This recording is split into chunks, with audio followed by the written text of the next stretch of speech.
కొన్ని కథలు జీవితాలుగా మారుతాయి, కొందరి జీవితాలే కథలుగా మారుతాయి.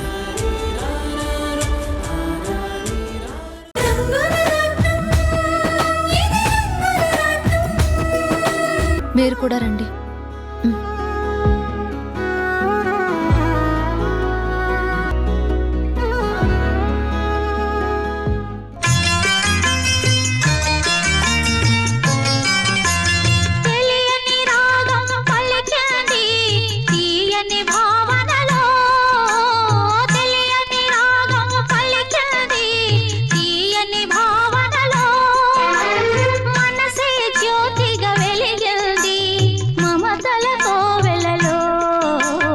మమతల కోవెలలో తెలియని రాగం పలికింది తీయని భావనలో.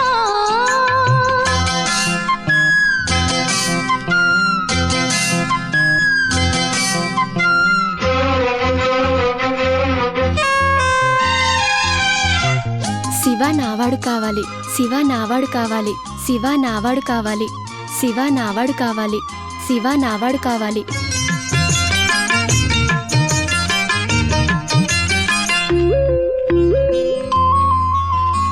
ఆకాశ దీపానివై నా కోసమే రమ్మని, నా గుండె గుడి గంటలో నాదానిది నీవని, గోరంత పసుపెట్టి ఊరంత కబురెట్టె శివారే రావాలని, కుంకుమతో కుశలమని పారాణే పదిలమని దీవించు దేవుళ్ళే మన ఇంటి వారని. తెలియని రాగం పలికింది తీయని భావనలో, మనసే జ్యోతిగా వెలిగింది మమతల కోవెలలో, ఈ మమతల కోవెలలో. మాధవి, నువ్వు లేవు. నీకు బదులుగా రాణిగారు ఇక్కడే ఉండాల్సిన పరిస్థితి. నిజం చెప్పలేను, గుండెల్లో దాచుకోలేను. ఈ తప్పనిసరి నాటకం ఇంకెన్నాళ్ళో.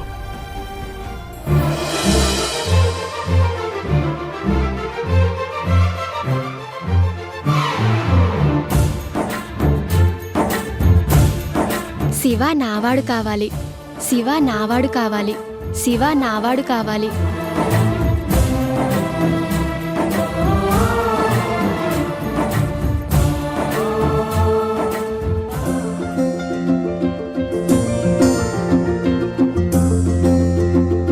శివ నావాడు కావాలి, శివ నావాడు కావాలి, శివ నావాడు కావాలి, శివ నావాడు కావాలి.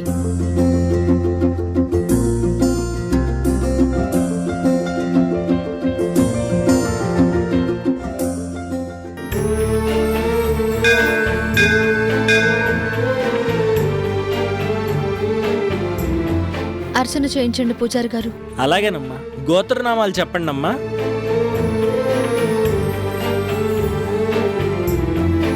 రాధ, రాణి, పైడిపాల గోత్రం. రాధారాణ్యామధేస్య పైడిపాలగోత్రస్య యజమానస్య సహ కుటుంబానాం క్షేమస్థైర్యధైర్యవీర్యవిజయాభయారోగ్య ఐశ్వర్యాభివృద్ధ్యర్థం ఓం లక్ష్మీ క్షీర సముద్రరాజతనయాం శ్రీరంగధామేశ్వరేం దాసీభూత సమస్త దేవలోకవనితాం లోకైక దీపాంకురాం శ్రీమన్మందకటాక్షలం బ్రహ్మేంద్ర. అటెటో చూస్తున్నారేంటి? దండం పెట్టుకోండి.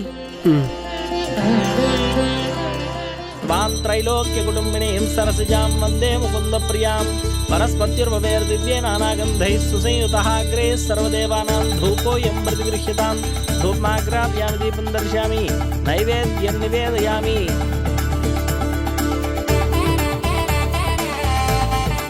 ఇవాళ మా పెళ్లి రోజు.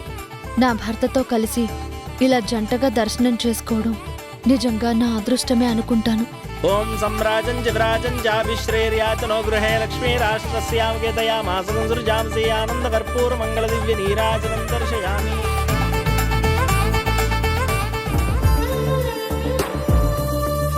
తల్లి, నా మనసులో కోరికని తీర్చమని నీకు ముడుపు కట్టాను. మా పెళ్లి జరిగితే జంటగా వచ్చి నీకు పొర్లు దండాలు పెడతాను.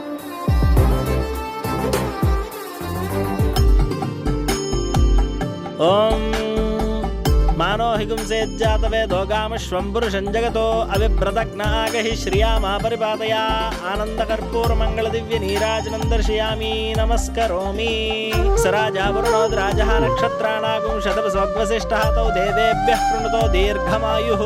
పూజారి గారు, ఈరోజు మా పెళ్లి రోజు, మమ్మల్ని దీవించండి.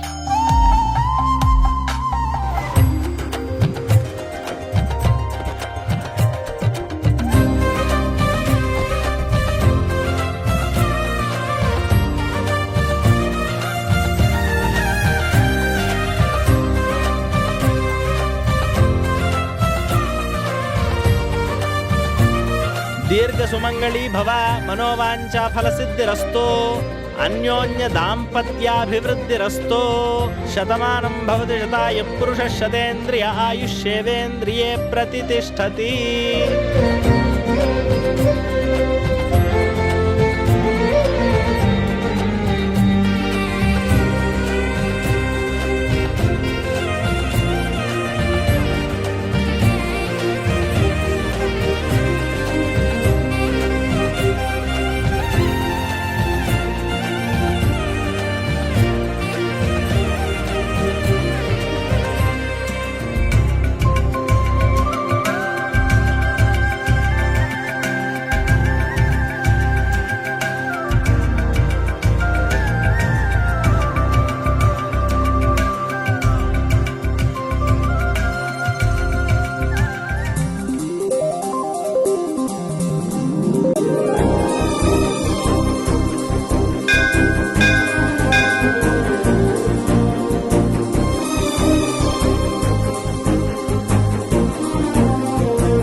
మా పెళ్లి రోజు నాడు నా కోరిక తీరింది.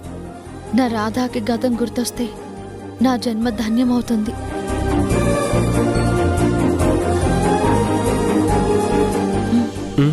ఇంక వెళ్దామా?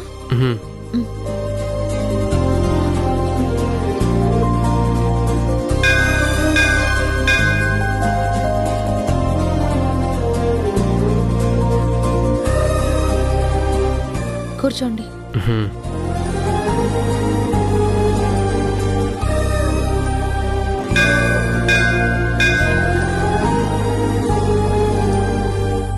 ఏంటి అలా చూస్తున్నారు? ఇవాళ నాకు చాలా సంతోషంగా ఉంది. ఎందుకు? నా మనసులో అనుకున్నదే జరిగింది. మరి మీకెలా ఉంది? నాకు కూడా చాలా చాలా సంతోషంగా ఉంది. ఎందుకో? అనుకోకుండా మీతో కలిసి దర్శనం చేసుకున్నాను కదా.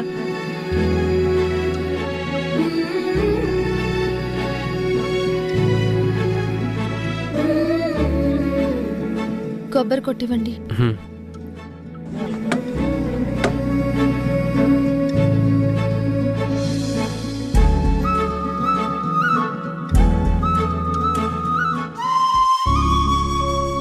ఏం మళ్ళీ ఇప్పుడు నీకు ఆనందంగా ఉందా?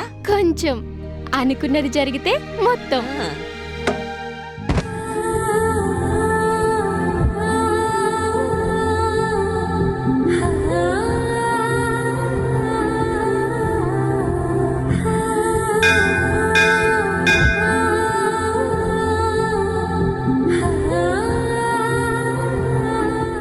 వెళ్దామా?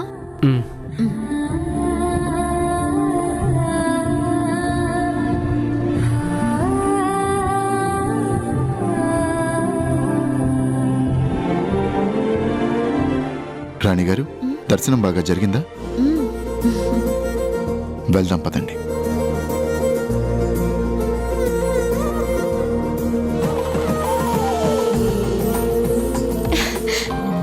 పెద్దమ్మా, ఏమైంది మళ్ళీ? అడుగు శివా. పిలువు మరి. శివా, శివా.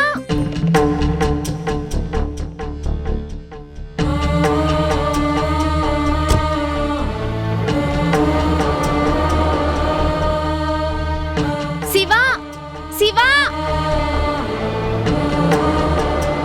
శివా.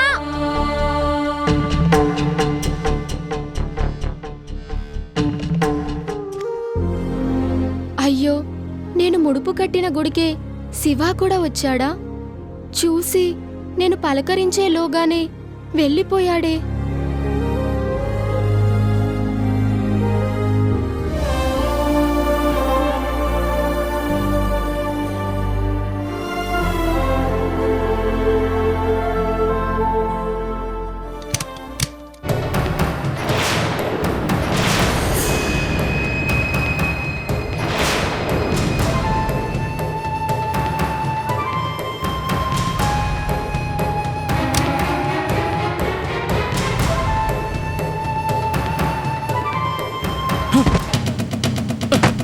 ఏంట్రా ప్రసాదు, ఏం చేస్తున్నావు? ఏవి ఎక్కడా? దేని గురించి నువ్వు అడిగేది? నీ పేరు మీద ఉన్న ఆ 2 ఎకరాల పొలం దస్తావేజుల గురించి. అవి నీకెందుకు? వాటితో నాకు చాలా పనుంది. చెప్పు, ఎక్కడ దాచావు? మిగిలిన ఆ పొలం మీద అప్పులు చేస్తావా, లేక ఏకంగా అమ్మేస్తావా? ఏదో ఒకటి చేస్తాను, నా ఇష్టం. ఇవ్వు. ఇవ్వను. ఏయ్, నన్ను రెచ్చగొట్టొద్దు. రెచ్చిపోతే నేను మనిషినే కాదు. ఇప్పుడు మాత్రం మనిషిగా బతుకుతున్నావు గనుకనా?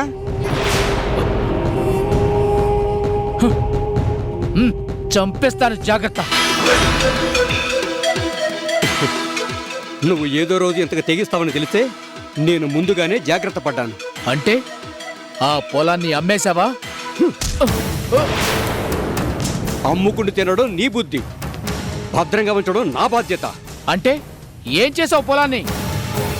ఉన్నది కూడా ఊడ్చుకుపోకూడదనే ఆ 2 ఎకరాల పొలాన్ని నీ చెల్లెలు మాధవి పేరు మీద రాసి రిజిస్టర్ కూడా చేయించేశాను. కిందటిసారి మాధవి వాళ్ళ ఇంటికి వెళ్ళినప్పుడు అల్లుడి గారి ముందే ఆ దస్తావేజుల్ని తన చేతి మీద ఇచ్చాను. ఎంత పని చేశావు నాన్న. ఉన్నది కాస్త నీ కూతురికి దోచిపెట్టి ఈ కొడుక్కి మాత్రం చిప్ప చేతికిస్తావా? కొడుకు బాధ్యతల్ని మోసేవడరా కొడుకంటే, బంధాల విలువ తెలుసుకున్నవడరా కొడుకంటే, ఇంటి పేరుని నిలబెట్టేవడరా కొడుకంటే, నీలాగా తండ్రి మీద కత్తి దూసేవాడు కాదు. అవును, నేను వెధవనే, తాగుబోతునే, పక్కా తిరిగిపోతునే, ఒప్పుకుంటాను. మరి నువ్వేంటి? కన్న కొడుక్కి బోడిగుండు కొట్టించి కూతుర్ని మాత్రం అందలం ఎక్కించాలనుకునే నీలాంటి వాణ్ణి తండ్రి అనాలా? అనిపించుకునే అర్హత ఉందా నీకు? ప్రసాద్, పిచ్చి పిచ్చిగా మాట్లాడుకో.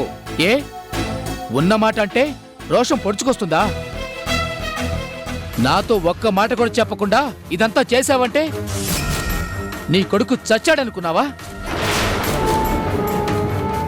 ప్రసాద్, ఎందుకు అంత నిష్ఠూరంగా మాట్లాడతావు? ఇంకేం చేయను? రోజు రోజుకి అప్పుల వాళ్ళ నుంచి తప్పించుకోలేక చస్తున్నాను. ఇప్పటికీ కొంతమంది పోలీసులకి కంప్లైంట్ చేస్తామని బెదిరిస్తున్నారు. ఈ పొలాన్ని అమ్మేసి అప్పులన్నీ తీర్చేసి ప్రశాంతంగా ఉందామనుకుంటే సర్వనాశనం చేశావు కదా. ఛ! మాధవ్కి గొప్పింటి కోడలై హ్యాపీగా ఉంది. ఇక్కడ నా బతుకే సంక నాకిపోయేలాగా తగలబడిపోయింది. తప్పులన్నీ నువ్వు చేసి నీ చెల్లెల మీద పడి నువ్వెందుకురా ఏడుస్తున్నావు? ఏ జన్మలోనూ నా కూతురు పుణ్యం చేసుకుంది, అందుకే హర్షాలంటే మంచివాడికి భార్య అయ్యింది. సరే, నన్ను తిట్టినా సరే, బావగారి దగ్గరికి వెళ్ళి నా సమస్యలని చెప్పుకొని కొంతైనా హెల్ప్ చేయమని అడుగుతాను. చిచి, ఇంత జరిగాక ఏ ముఖం పెట్టుకుని అల్లుడి గారి ముందు నిలబడతావురా? నువ్వెక్కడికి వెళ్ళాల్సిన అవసరం లేదు. వీలైనంత తొందరలోనే నీ బ్రతుకు ఒక దారి చూపిస్తానని మాధవి చెప్పింది. హర్ష కూడా మాటిచ్చారు. నువ్వు చెప్పేది నిజమేనా? నీలాగా అబద్ధాలు చెప్పడం నాకు అలవాట్లేదురా. సరే, నువ్వు చెప్పింది నిజమే. అసలే చెల్లికి కోపం ఎక్కువ. ఇప్పుడు వెళ్ళాననుకో దులిపేస్తుంది. కొద్ది రోజులు ఆగే వెళ్తాను.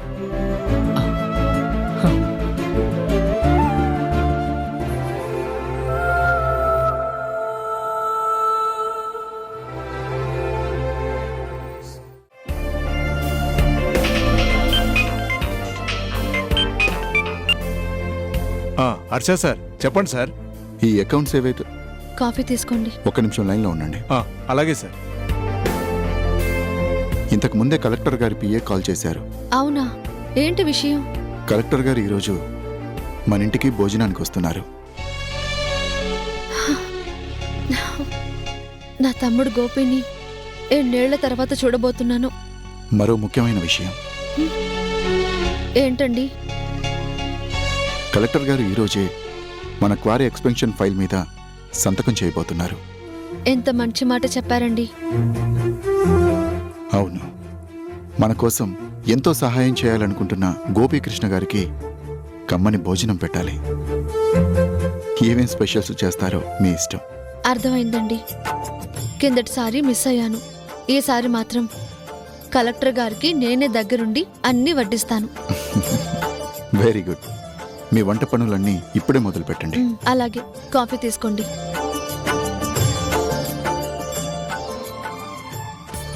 గురుమూర్తి గారు, లంచ్ చేశాక కలెక్టర్ గారు డైరెక్ట్గా మన క్వారీ దగ్గరికే వస్తారట. ఫైనల్ ఇన్స్పెక్షన్ పూర్తి కాగానే ప్రాజెక్ట్ ఓకే అయిపోతుంది. అర్థమైంది సార్. కలెక్టర్ గారు ఓకే చేశారంటే ఇక తిరిగే ఉండదు. అందుకే చెప్పేది, కలెక్టర్ గారు వచ్చే టైంకి ఊళ్ళో పెద్ద మనుషుల్ని, పని వాళ్ళని కూడా అక్కడే ఉండేలా చూడండి. ఫైనల్ అప్రూవల్ మనకి చాలా చాలా ముఖ్యం. సార్, మీరు నిశ్చింతగా ఉండండి. అన్నీ నేనే దగ్గరుండి చూసుకుంటాను. Okay, bye. కలెక్టర్ గారు భోజనానికి వస్తారా?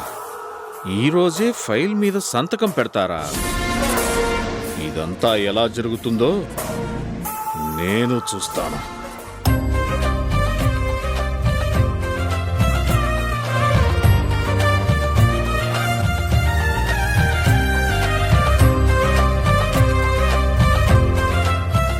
నా తమ్ముడికి మళ్ళీ నా చేత్తో వండి పెట్టే అవకాశం వచ్చింది. నా తమ్ముడికి నా మీద ఎంతో అభిమానం. అంత గొప్ప కలెక్టర్ స్థాయికి చేరినా వాడేమాత్రం మారలేదు. కనిపించిన వాళ్ళందరూ గోపిని సార్ సార్ అని గౌరవిస్తూ ఉంటే వాడు మాత్రం తన అక్కే తన పాలిట దేవత అన్నాడు. అంతేగా, ఢిల్లీకి రాజైనా ఒక తల్లికి బిడ్డేగా. ఎంత ఎదిగినా నా తమ్ముడు ఎప్పటికీ నాకు బిడ్డతో సమానమే. అయ్యయ్యో, మావుళ్ళమ్మా, మావుళ్ళమ్మా! ఏంటమ్మా? బిర్యానీలోకి అల్లం వెల్లుల్లి తెమ్మన్నాను, తీసుకొచ్చావా? అయ్యో, మర్చిపోయానమ్మా. అబ్బా, ఆ రెండు ఉంటే రుచి బాగుండేది కదా. వెళ్ళు వెళ్ళు, త్వరగా తీసుకురా. అట్టగేనమ్మా, 10 నిమిషాల్లో వచ్చేస్తాను. ఏంటో, గోపి వస్తున్నాడంటే పట్టరానంత సంతోషంగా ఉంది. అన్నం, దోసకాయ పప్పు, ఆలు ఫ్రై, సాంబారు, అప్పడాలు, వడియాలు, స్పెషల్గా బిర్యానీ, కొంచెం పాయసం కూడా చేస్తాను. నా తమ్ముడికి ఇష్టమైనవన్నీ చేస్తాను. సరే, ఎదురుపడి వడ్డించడం ఎలా? నేను మాధవి గారి స్థానంలో ఉన్నానని తెలిస్తే గోపి భరించగలడా? ఇన్నాళ్లుగా పరిస్థితుల వల్ల మేం ఆడుతున్న నాటకం బయటపడిపోతే ఇంట్లో వాళ్ళందరూ ఏమనుకుంటారు? చాలా పెద్ద గొడవైపోదు? గోదికాడి నక్కల్లాగా నా వైపు నుంచి ఏ చిన్న తప్పు దొరికినా పట్టుకుందామని ఆ నందిని, బాబూరావులకి నా అంతట నేనే అవకాశం ఇచ్చినట్టు అవుతుంది కదా. ప్రాజెక్టు పని మీద గోపి వస్తున్నాడని హర్ష గారు చెప్పారు. మరి ఇంట్లో ఉండి కూడా నేను కనిపించకుండా భోజనాల ఏర్పాట్లు సాధ్యమేనా? ఏం చెయ్యాలి? ఎలా తప్పించుకోవాలి?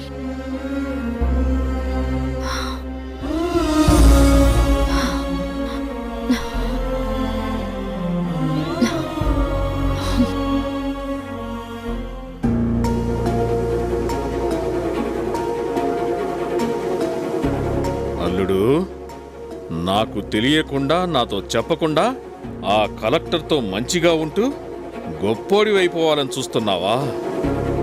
చెప్తా.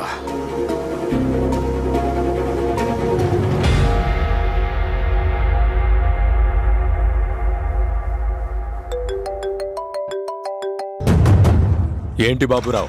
సిద్ధప్ప గారు, మీకు ఒక ముఖ్యమైన వార్త. ఏంటా ముఖ్యమైన వార్త? మా అల్లుడు హర్ష ఇవాళ కలెక్టర్ గోపీని మా ఇంటికి భోజనానికి పిలిచాడు. క్వారీని విస్తరించే ఫైల్ మీద ఆ కలెక్టరు సంతకం చేయబోతున్నాడని కూడా తెలిసింది.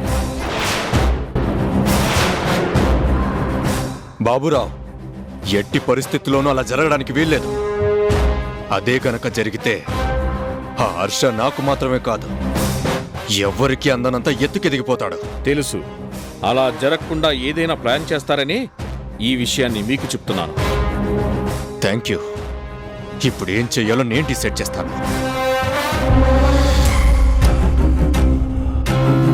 అల్లుడు, శత్రువుకి శత్రువే మనకి మిత్రుడవుతాడు అనేది అక్షరాల నిజం.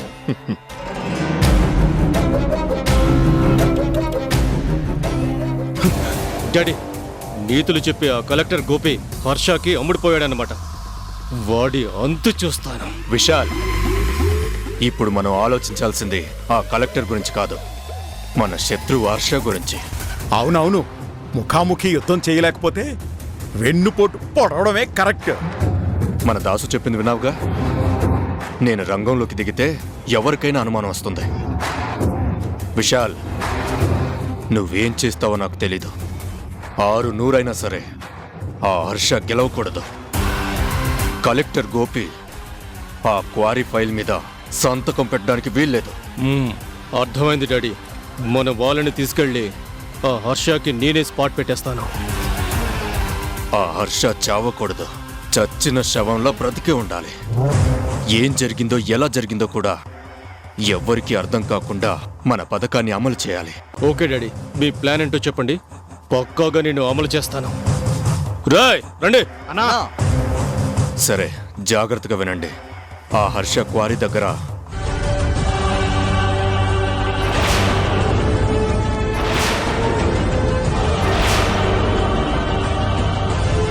అది జరగాల్సింది. ఓకేనా? ఓకే డాడీ, మీరు కూల్గా ఉండండి. ఇక మొత్తం నేను చూసుకుంటాను. రాయ్ అన్నా, పదండ్రా. అలాగే అన్నా.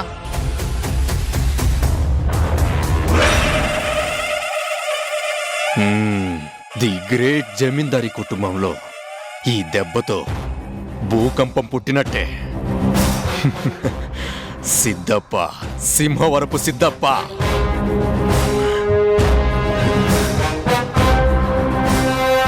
ఈసారి కలిస్తే మాత్రం నోరారా అక్క అని పిలుస్తాను.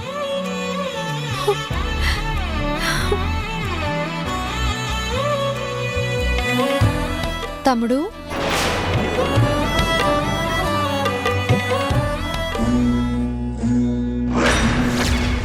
అక్క అక్క అక్క నువ్వేనా?